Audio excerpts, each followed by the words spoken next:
My name is Anthony Bloom, and I'm the Executive Director of the Mobiles for Education Alliance. And I want to welcome you all to our eCafe series that, even though we can't provide the actual donuts and coffee, we hope that you have your own sort of enjoyments, refreshments that you could be partaking of while you're joining us for today's event. We're really excited as part of our Math Power and in general, our interest in open education resources, to introduce Philip Legner, the founder and CEO of Mathigon, to join us for really an informal discussion about the great work that Philip, you've done with Mathigon, and then to invite questions from our colleagues that are joining us. For those that aren't familiar with the mEducation Alliance, the mEducation Alliance is a relatively newly minted nonprofit that's less than a year old, but basically was established 11 years ago within USAID, and really is about events like this, informal convening conversations about really promising ed tech initiatives that we'd like to share with others. So the typical format for our eCafe is I'm just going to have a conversation with Philip and basically then invite our audience to use the chat, and there's not that many of us to be able to just weigh in and let people know if you have specific questions. I will say, just say in the interest, as if we were in a cafe together and sort of greeting people, that at this point I'd invite people to turn on their camera, and then to help Philip and I know where folks are calling in from and their interest in the topic, I just thought we'd go down the list of those that I could see on my screen just to say hello, where you're coming in from, and your particular interest in this topic. So let's start with Khalid. I think you have 100% attendance at every event that the mEducation Alliance has done, so it's thrilling to see you as well. Do you want to just let people know who you are and where you're dialing in from? Yes, I'm Khalid. Welcome. Yeah, hello everyone. I'm calling from Egypt right now. It's now at 5 p.m. I'm so excited to be here because actually, I know Prof. Anthony, he's really excellent support for me. Now I am so excited to attend many events online with UNESCO, with all the news from Mr. Tony. I attend all. I'm so excited to support for education. Thank you. Actually, I love you very much. Thank you for everything. I'm so glad. Okay. Thank you. Thanks, Khalid. All right, Vahid, you don't have to say that the emotions of sentimentality about how much that you enjoy, but we'll just invite you to give your words about where you're calling in from. Is it Vahid? So pleased to meet you, everyone. I am located in San Diego, California, and I work for the Learning Equality Foundation, which creates the Calibri platform, which is an offline platform for learning. Pleased to meet you all. Terrific, and really excited about Learning Equality, great organization. Is it Christine Dale? Christine, where are you calling in from?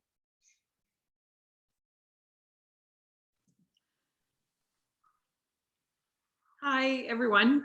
Yes, it's Christine. I am calling in from Stratford, Ontario, Canada, and I was not prepared to have my camera turned on. Sorry. So no, that's okay. I'm a little, yeah, just this is how it is. I am a math learning coordinator for our school board, usually K-9, K-10 math, depending on teacher and student needs. But I am super excited to be here because a huge fan of Mathigon, and I think it was probably the most timely thing that could have happened to education in mathematics. So I am a big fangirl and just happy to be here and learn from everyone. Thanks. Thanks, Christine. And as others come on, we'll just invite them to drop who they are in the chat. But there you go, Philip, you already have a fan, super fan. So Philip, thanks for joining us. Again, as we mentioned at the top, as the founder and CEO of Mathigon, we had spoken just beforehand, and Philip, it sounds like it was 8 years ago or so that you were just posting materials on a blog site that then obviously matured into this terrific platform. And as I mentioned, we're really interested in open education resources. and in this context related to math, and had the good fortune of running across your organization a few months ago. So Philip, do you want to, just to start off with, you want to give us just a little bit of your professional background to sort of how you got to where you are now? We'll start with that as my opening question. Yeah, thanks for having me. It's my pleasure to be here and talk with all of you. I started working on Mathigon, like you said, about 8 years ago while I was starting university. I was studying mathematics in Cambridge in the UK, and we had an outreach program where university students went into local primary and secondary schools one morning every week and taught small groups of kids on whatever topics they were interested in. So, and the goal was to get kids excited about mathematics. So I ran these workshops on cryptography and fractals and infinity and non-Euclidean geometry and all these really exciting topics in mathematics that students don't usually get a lot of exposure to if they just follow the standard Common Core national guidelines. And when I left university a few years later, I had a whole folder with lesson plans and PowerPoint presentations and ideas, and initially just started uploading them to a website as downloads or as sort of static documents. And I then started working as a software engineer, first at Bloomberg and later at Google, also on some education projects. But while working there in my spare time, I continued writing new lessons, coming up with new activities and ideas for Mathigon.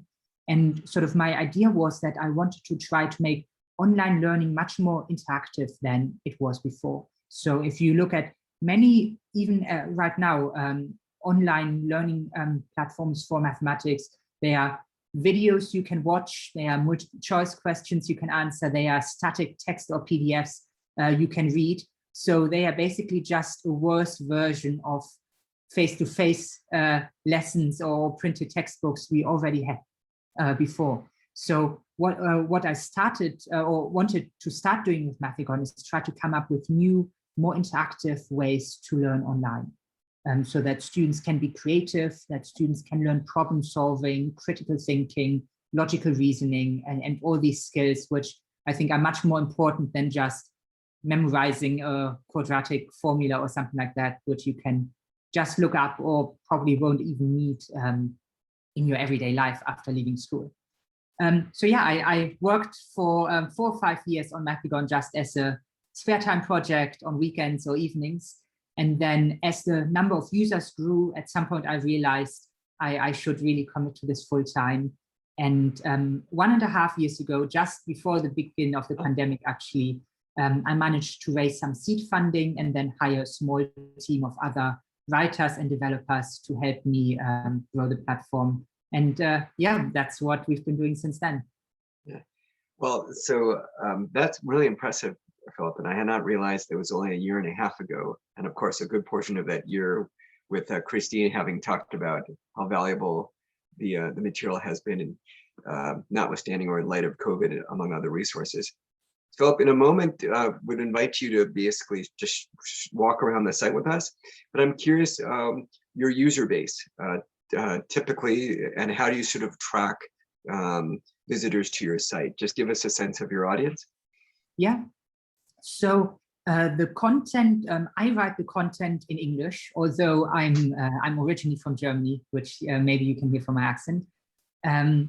But volunteers have translated the content into more than 20 different languages. And some of these languages were automatically generated through software like Google Translate. A lot of it was then reviewed or corrected by teachers from different countries, but this is still work in progress. So if you want to have a language that we're missing, or if there are, we have the language, but there are parts of our content that are still missing, let us know, and we're working with volunteers to help us add those, or maybe you know someone who might be interested in helping us with translations. All of the content is also completely free to use. We don't charge for anything, and usually you don't even have to sign in or create an account. You only need to sign in if you want to save your progress. We've got around 500,000 monthly active users. Wow. And the largest single country is by far the United States, but otherwise we have users from all around the world. Well, that's amazing, Philip.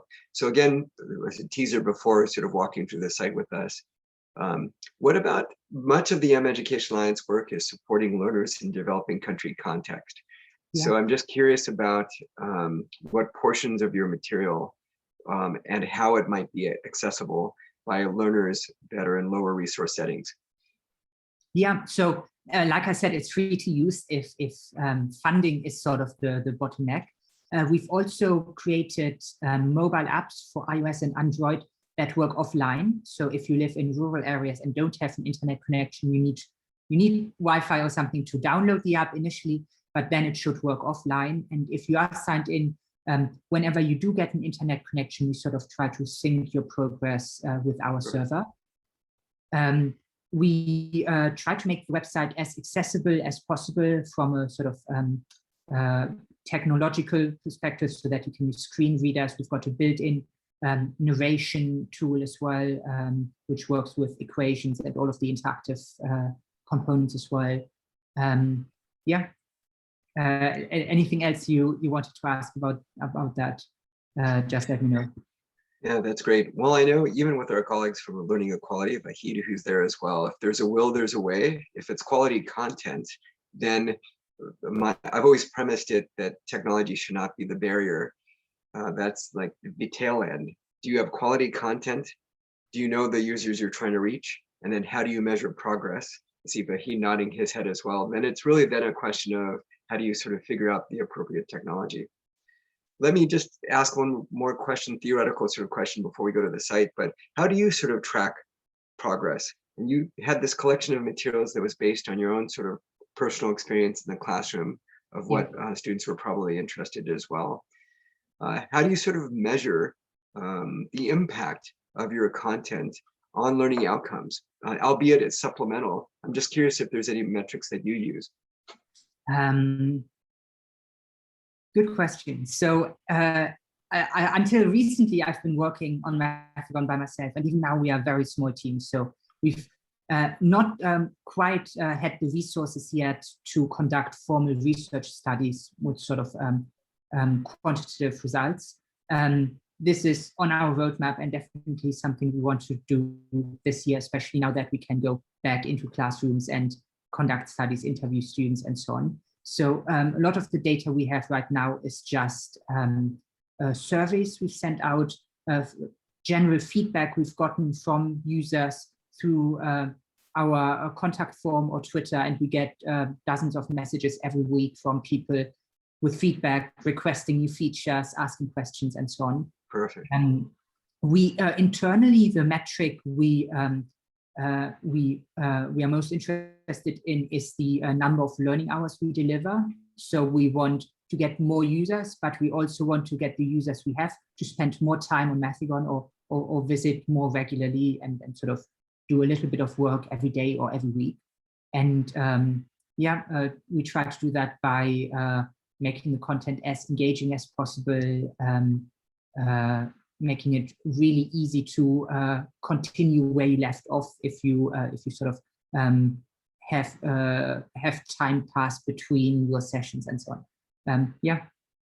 That's terrific. And again, Philip, just amazing simply in a year and a half.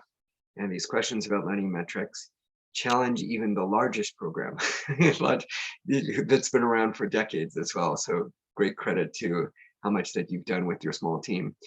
Would you like to show us the website? And then it looks like Christine had weighed in and Khalid as well, but maybe just walk a little bit around the website and then we'll use that as a prompt for additional questions.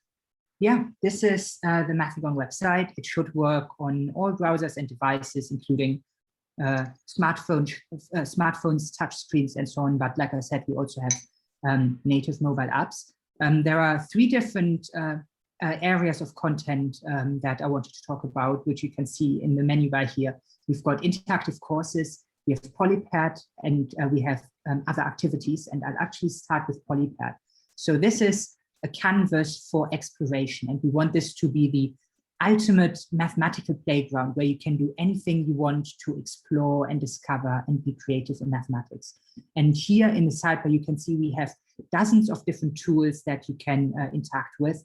You can then save the content you've created. You can see I have lots of saved content here. We also have some examples. You can assign things to your classes that you create in Mathigon or to Google Classroom and so on. So let's get started with some polygons. I just drag out some of these tiles onto the canvas.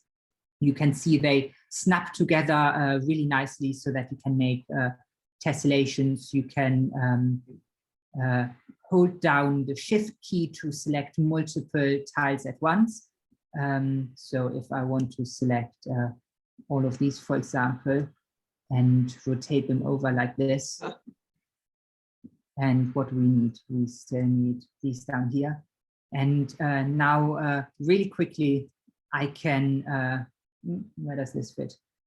I can create these tessellations and patterns and so on, and have students be creative, discover which polygons tessellate, which ones don't, how they fit together, and so on. We've got lots of different pre-built shapes here, but you can also make your own polygons if you want, and just click on an edge to add a new point, or click on a point to remove them. So a teacher could, for example, ask students to create a quadrilateral like this, maybe kind of kite shape like this. Let's fix the vertices in place so that it's no longer editable. And now let's see what this tessellates. So let's rotate this over, and even with sort of irregular shapes, all of the angles should quickly snap together, and we can, or students should be able to discover on their own without anyone telling them that any quadrilateral like this tessellates. If we enable the grid background here, we can also create a slightly more regular quadrilateral, maybe a parallelogram like this. And there we go. Again, I fix the vertices in place. So I've got a parallelogram here.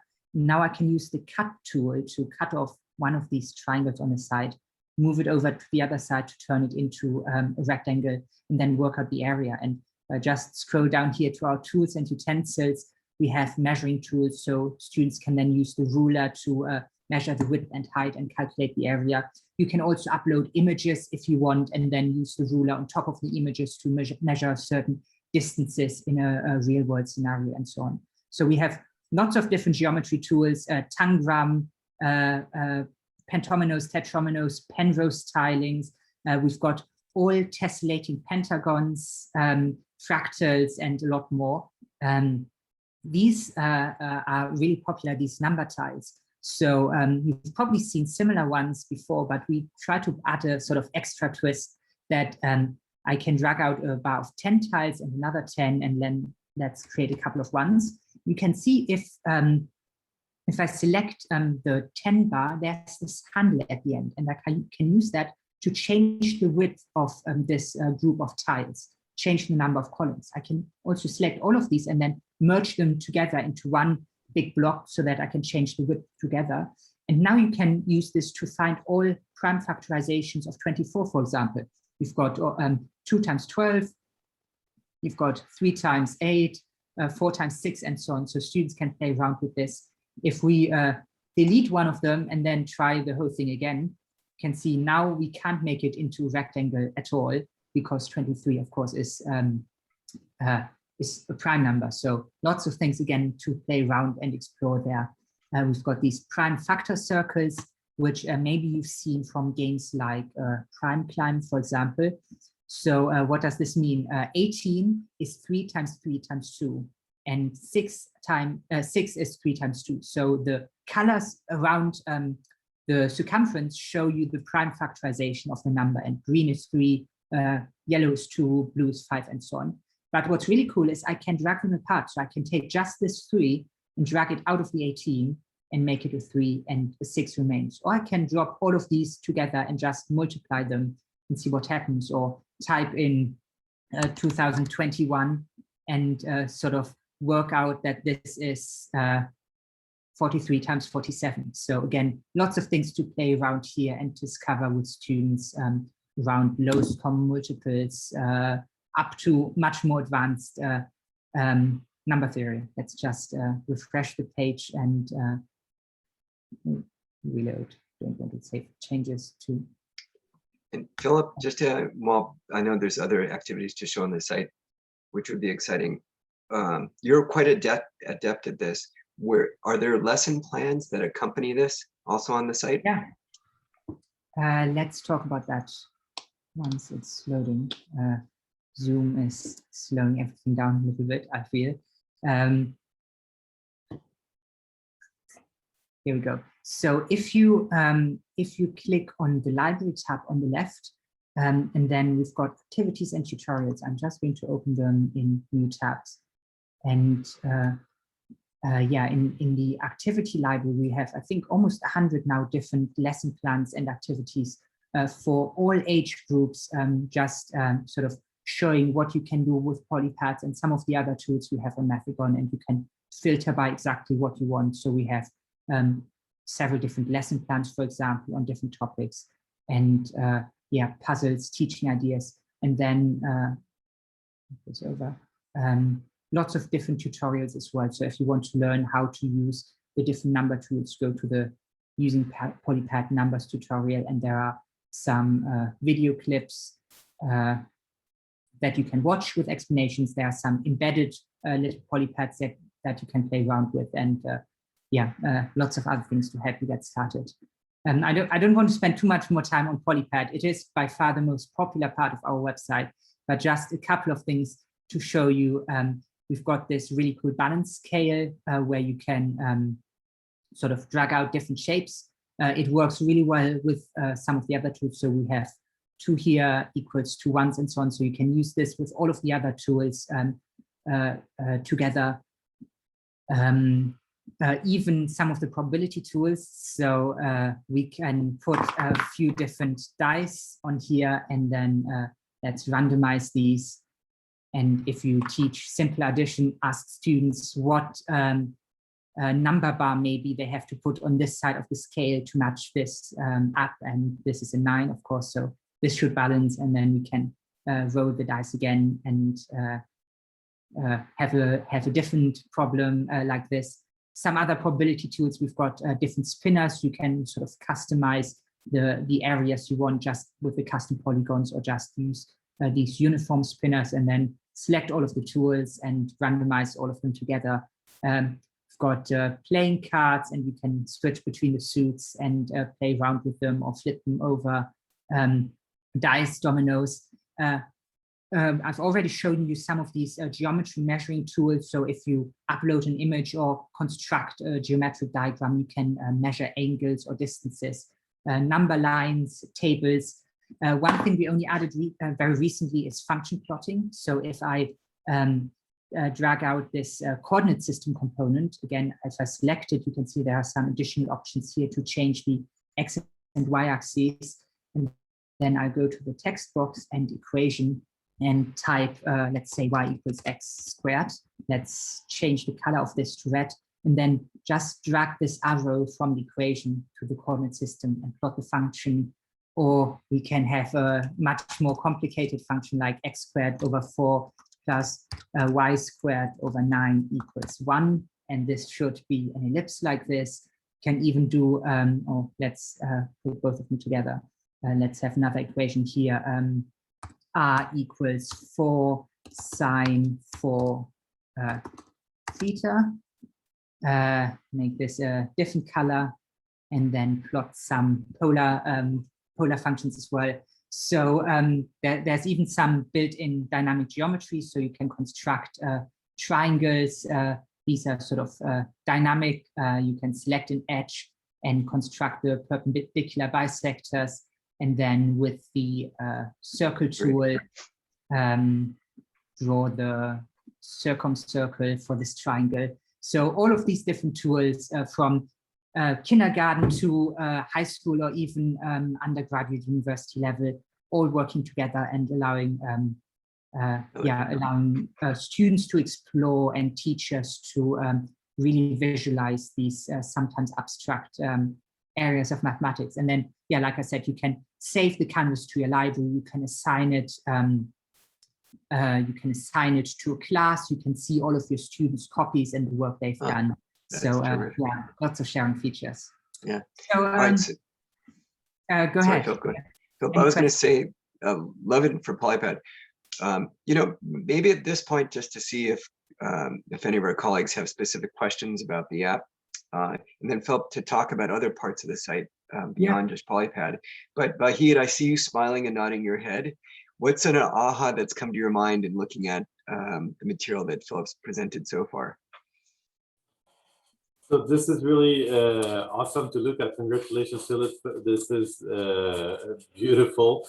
And I'm not a math teacher myself, but I can imagine math teachers being very happy at the possibilities.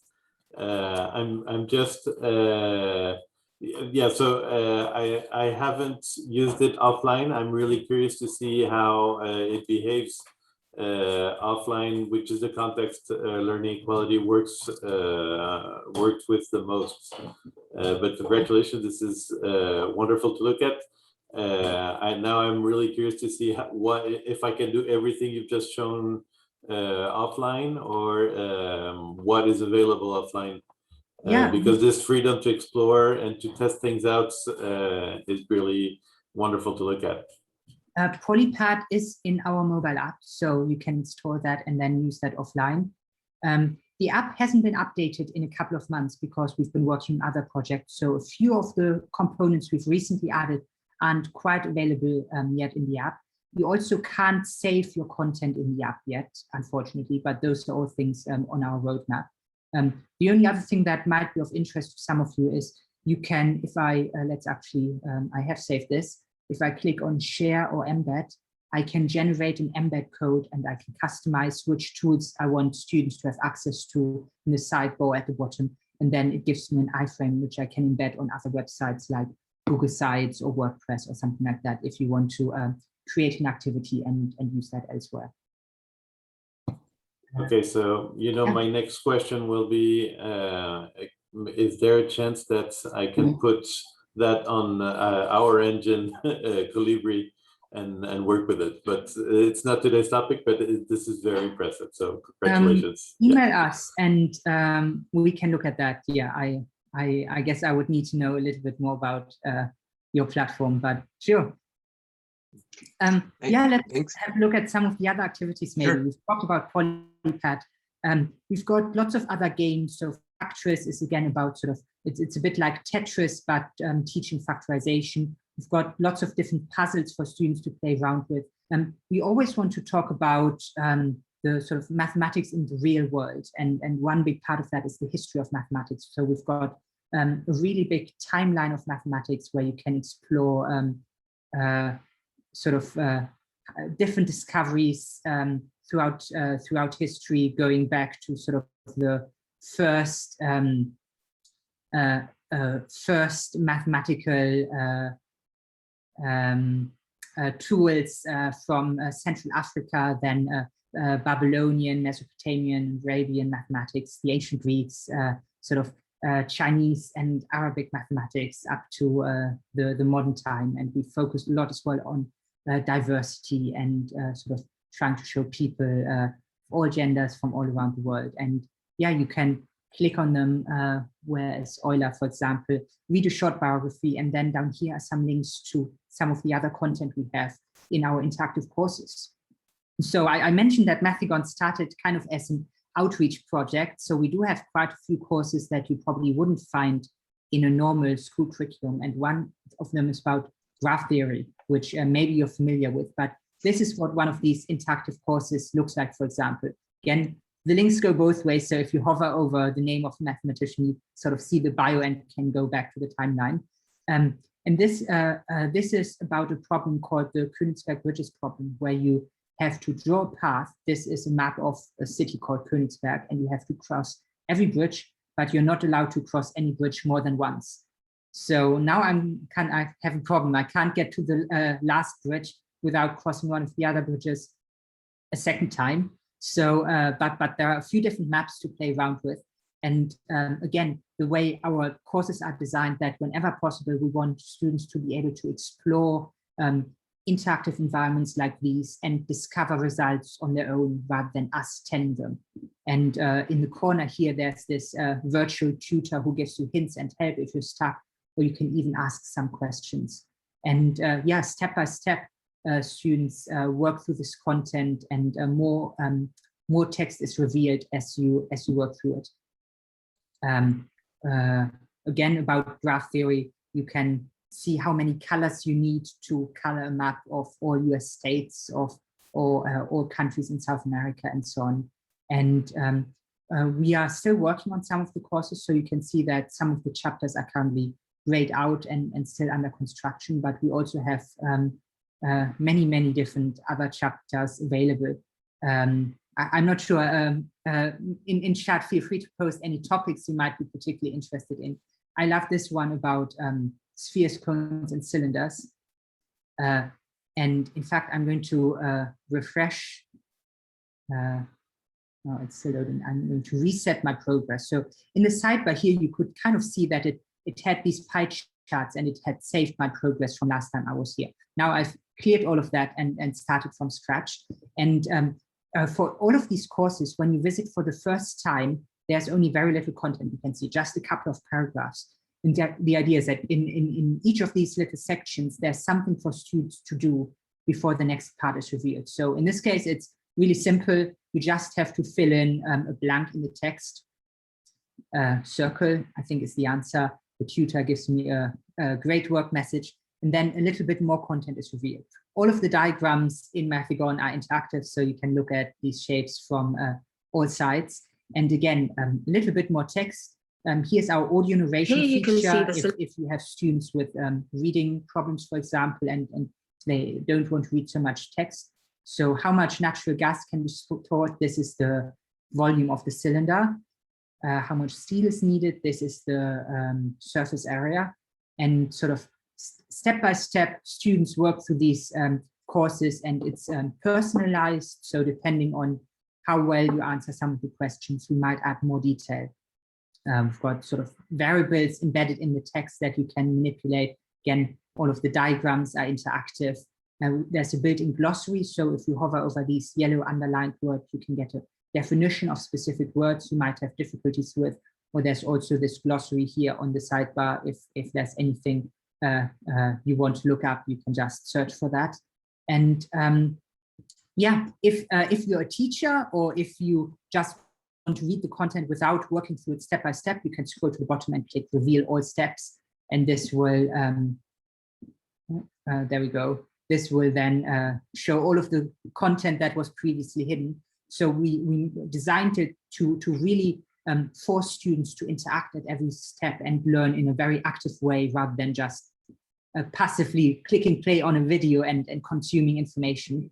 But also so that we would be able to personalize things over time, and that it's not so overwhelming when you first visit a chapter like this. And yeah, we've got a proof that for the derivation for the area of the volume of a sphere. There's some stuff on map projections and how they distort different or how every map projection distorts how an area actually looks like in real life, and students can switch between a few different ones and see how a square on the map actually looks completely different in real life. What else? You can unroll the nets of different shapes and sort of see how the surface area is made up. Yeah, those look great. I'm tempted to ask you specifically if you have something on the Mandelbrot set. Okay, and then I saw your reference to fractals, because yes, my son had done a project on the Mandelbrot set in fractals. That's why he is my inspiration for my passion for math. It wasn't natural aptitude. It was going to a national math festival with my son and his excitement with all this stuff with math. So while I'm asking that, just noting that Christine has dropped some really interesting comments as well, Philip, that you may be following. I've not been following the chat, no. So you might want to just take a moment. I mean, for those, because we're recording it as well. Christine, it sounds like your strategy is using some of the visuals to get kids engaged, but then deepening the lesson from there. Is that what you had in mind? Yes, definitely. It was like Mathigon was reading my mind a little over a year ago, because we were really struggling. I'm sure everyone was struggling. How do we make student thinking authentic and visible, right? Not only to teachers, but to themselves and to one another. And lo and behold, I did a Google for online math manipulatives, and Mathigon came up. And it was truly a gift. Like just our students, I really think that teachers will be using this beyond the school closure period. Hopefully that happens within the next school year, because students are used to showing their thinking and their strategies and playing with the math in this online environment. It's just more accessible and therefore equitable, I think, for students. And that's really what we're working on, is making math, especially in the elementary, if we can make math more equitable in the pedagogy, how teachers approach it, and how students can show their thinking, then we're hoping that that leads to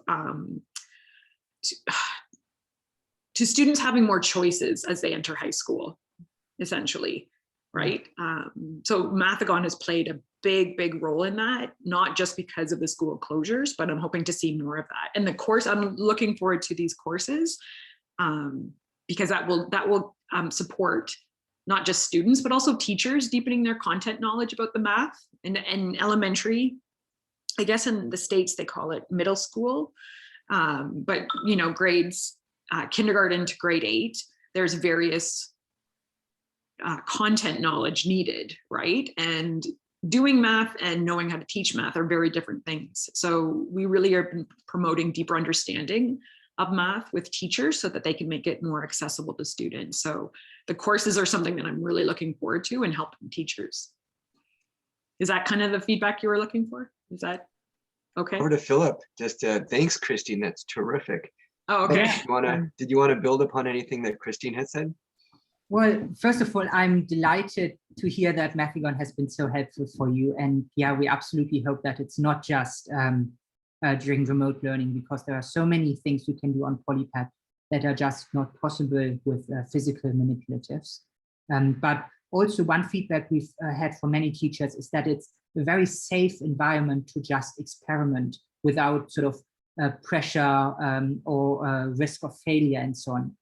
And that if teachers have a box with physical manipulatives at the back of the classroom, if students are still struggling with sort of algebra, for example, going to the back of the classroom and getting the manipulatives to help them might almost seem like an admission of failure to all of their classmates, whereas on Polypad, it's super easy to use and you can do anything you want with it. Yeah. Please go ahead. So the interactive courses, like I said, we finished about a quarter of them. There's still a lot of work to do, and writing them, as you can imagine, takes a huge amount of time and money. And we're only a very small team, so we kind of have to allocate our resources. They will start at the middle school level in the US, so grade 6, key stage 3 in the UK. I'm not sure what the Canadian equivalent is. There are lots of topics that are not finished yet, but you are in luck, Anthony, because the one on fractals is finished. And oh my gosh, my favorite ones. So we did not prepare this ahead of time. We did not say really. Philip. I was challenging him to introduce folks to the math. There you go. Yeah, so we've got a general introduction of fractals. I again just reveal everything, and you can sort of see how fractals appear in nature. You can create your own fractal trees or ferns like this. The Sierpinski triangle, something about the dimension, snowflake fractals and calculating their area, 3-dimensional fractals, coastlines and how those are related to fractals, more stuff in nature, a whole chapter on the Sierpinski triangle, and then a whole chapter on the Mandelbrot set. And once that's loaded, we sort of start with the 1-dimensional sequence version, then talk a little bit about Julia sets and what they are. And students need to know a little bit about complex numbers, and we're working on the complex numbers course as well at the moment. But otherwise, this should be relatively accessible even to younger students. So you can create this Julia set and see how sequences that start outside diverge and sequences that start inside converge, and sort of what the difference is here. And then see how that's related to the Mandelbrot set, and students can, to extent, paint their own Mandelbrot set by moving the slider. And again, every point where the sequence that's shown by the yellow line converges is colored blue. If it diverges like this, it's colored white. And students can hopefully step by step discover on their own what this shape looks like, and then zoom into it.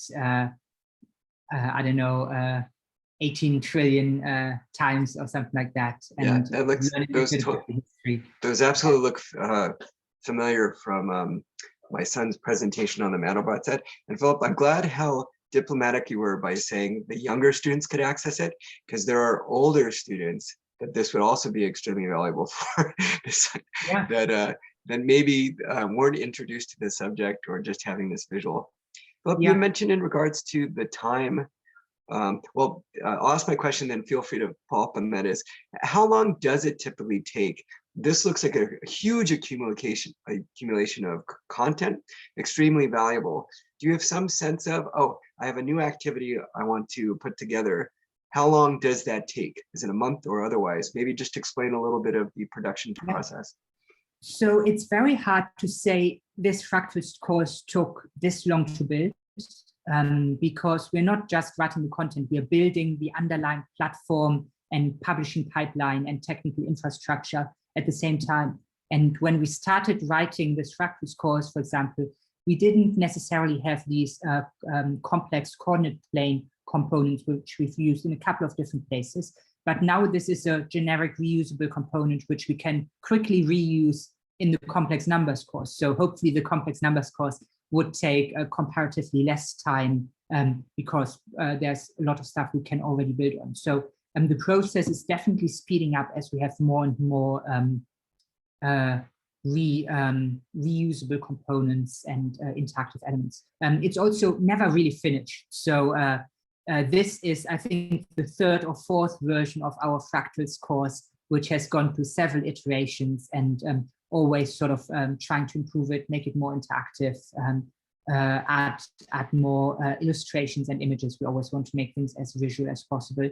And then, like I said before, we get dozens of emails from users every week, and we incorporate their feedback. So if people struggle with certain interactive elements or have additional questions, we have a many page long document with all of that feedback that we try to incorporate in future updates.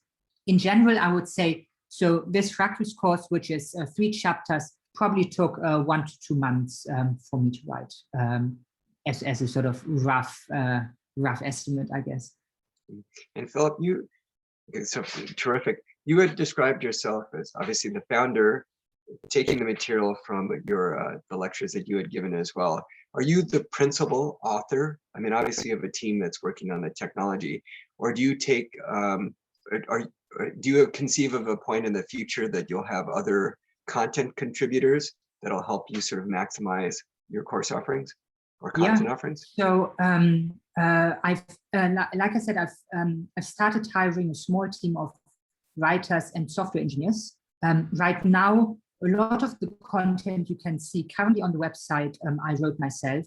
And for a lot of the content that other writers have written over the course of the last year, we sort of written it, reviewed it, built the interactive elements, and we are going to publish it in the next few months, but it's not quite uploaded yet. So like I said, this takes a lot of time to develop.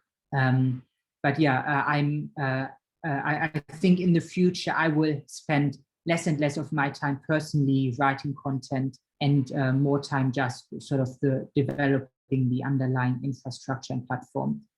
We're even thinking about building an editor where other people could write their similar interactive courses on any topics they're interested in, without necessarily having to know a lot of programming. So a bit like WordPress maybe, or something like that, to create interactive content. Terrific.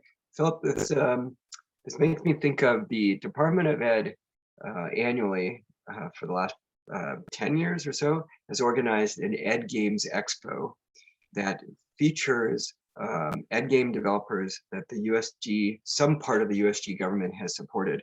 We actually have a session that we're giving to, next week and could circulate it to this group. It'll be on our e-news.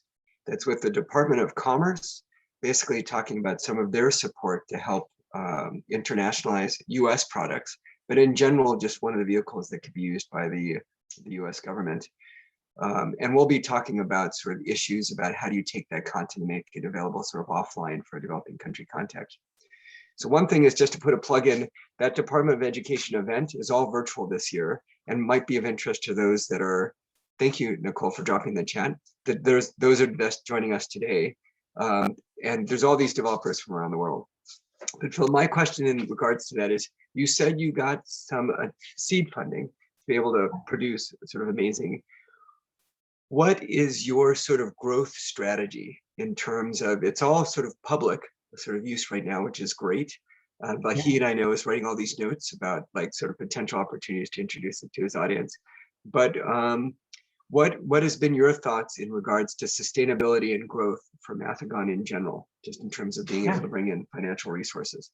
So all of our student and teacher facing content is freely available right now. In the future, maybe we'll add premium subscriptions for certain additional features, or maybe for some of the more advanced content for high school and undergraduate students. But we also have APIs for other publishers and other companies if they want to use the interactive tools we've developed. So if you want to embed Polypad within your own website commercially, we've got a special API, and we charge licensing fees for that. And that sort of finances our development of new tools and creating more content and making that freely available for students. Okay, that's terrific. Philip, do you spend most of your waking day thinking about Mathigon? Just so this seems like it's an inspiration and an opportunity for you to spread your good works around the world. I'm just curious if every day it's thinking about math. Where does this fit in your life plan? It takes up a very large proportion of my life and brain capacity at the moment, I would say, yes. But hopefully as the team grows, we get more users, more partnerships and licensing agreements and so on, I don't have to spend every weekend working on it.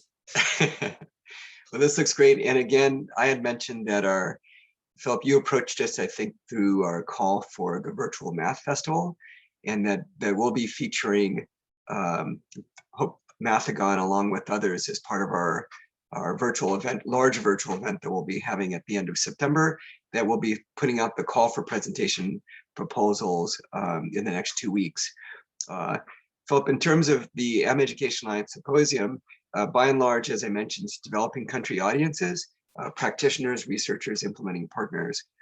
If somebody wanted to sort of collaborate with you, just like Vahid had mentioned as well, what is it basically just contacting you? It's going through the website. How are you encouraging people to get in touch with you?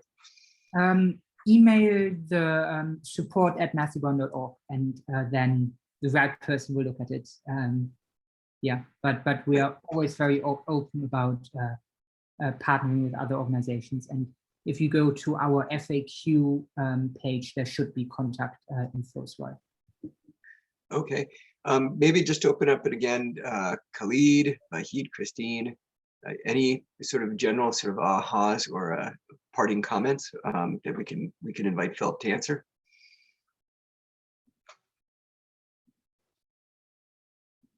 One question I have, if I may, is Philip, which curriculum are you getting inspired by? Like, is it the German curriculum, the US curriculum, or what? Or are you using different curriculums and seeing where your interests are focused on? We don't follow a single curriculum to the letter. We definitely looked at the Common Core Standards and the UK and Australian national curriculum, and we want to cover all of the topics in there. We've added quite a lot of stuff on top and sort of wanted to be more of a mix and match for teachers to decide which topics and courses and activities they are most interested in. So the graph theory or the fractals course, they don't really fit into any national curriculum right now. Unfortunately, hopefully we can change that over time. But yeah, we even for more traditional topics like quadratic equations or trigonometry, we try to find really interesting interactive elements, but also some interesting storytelling and narratives and real life applications and history to show students why what they're learning is worthwhile and important. That was a great question, Mathigon, in terms of curriculum. I probably should have started with this, Philip, and I know this is my closing question, which isn't fair, but so I'll ask you just to be fairly concise. And on your website, it says the textbook of the future. And it's probably intuitive to all of us because you've just walked us through it as well. But is there anything else that you want to mention about what the textbook of the future means to you? Well, we've been struggling with this tagline quite a bit because textbook as a word has lots of negative connotations, I guess, and people hate textbooks. It's not a textbook, as you can, or hopefully I managed to convey. One big part that is missing that I want to work on over the next few years, and it's a very difficult part, is the personalization aspect. So there are many topics in mathematics. Right now, let's say we are writing a course about statistics and data science, and let's say linear model. We try to find a really interesting, tangible, real-life application to teach that topic as a sort of vehicle. And I think one of my writers is working on that at the moment, and it has to do with climate change and preservation and extinct animals and so on. And it's a really cool topic and really exciting storyline, but not every student is excited about, gets excited by animals. So ideally in the future, we want to be able to teach the same mathematical topic through a few different themes. So if you would prefer sports and football scores and sports betting or something like that, you can use that. If you would prefer astronomy and rocketry and projectile motions and something like this, it would theme a chapter based on your interests, but teach the same topic. So I think that's the long-term vision for where we want to get. Yeah, love it, because it's interesting. I often ask the same son that I mentioned previously, who's doing the Fractals. I often say, well, did the teacher talk to you about the relevance of what you're learning for like what's going on in the world around you? And it's interesting the way that you're approaching it, which is themed through interest. But then also it looks like you're thinking thoughtfully about the case study examples, why this is relevant. We often think about it in terms of building paths to careers. Like what you're learning here is the foundation because you could use this information later on in terms of a job occupation. I'm curious if you're thinking at all about maybe having components such as those related to, like, this is one element, but later on, as you continue on your educational path, this is a building block that will enable you to open up the doors for these other areas. Is that something that you've thought about? So I'll share my screen again and show one final thing. This is also in the activities section, and scroll down a bit. This is a very old part of Mathigon, and we've not updated it in a long time, which is kind of a shame. But it's sort of similar, where we've just collected lots and lots of different real-life applications of mathematics, and you can select in engineering. How do you use calculus? And you get roller coaster design, and you can click it, and there's a little paragraph and some links, some parts of Mathigon, some go to other websites, or how is calculus used in the media? And we get some movie graphics or digital music, and hopefully there will be something of interest to every student here, and sort of a way to explore how what you're learning might be useful in the real world. So okay, not exactly what you were asking for, but hopefully in that direction. No, very much in that direction. So Philip, I want to thank you for taking the time to join us at our eCafe to walk through Mathigon, your inspiration for which you have a super fan and you've made some new super fans. at this eCafe as well. And then happy to continue to be a platform, the mEducation Alliance, for your good works. As I mentioned, we'll have a number of other virtual math festival activities that we'll be featuring over the next few months. We have a number of events that we're doing on open education resources, and we'll be highlighting those that are open to the public through our e-news as well. Again, want to thank our audience that if we were in person, of course, the first round of tea or coffee and donuts would have been on us, been from us as well. And Philip, as we're leaving, I'm not going to ask you to show this because I'm sure it's on your website because everything I've mentioned, but my colleagues Nicole and Scott recently were asking me for a sponsorship level for this upcoming symposium, why I call the top sponsorship level golden ratio. And they're like, who's going to understand what the golden ratio is and like why that should be relevant for math. And so I just have to say that I'm sure you have a whole activity related to that in this audience. I don't need to explain. We do. It's pretty cool, and it's related to Fibonacci numbers and sunflower spirals and architecture and see. There you lots go. of interesting mathematics there and cool interactive games to explore. Okay, awesome. Well, thank you, Philip, again for joining us as well, and look forward to keeping in touch. And everybody have a great day. Thanks for having me. Thanks, everyone.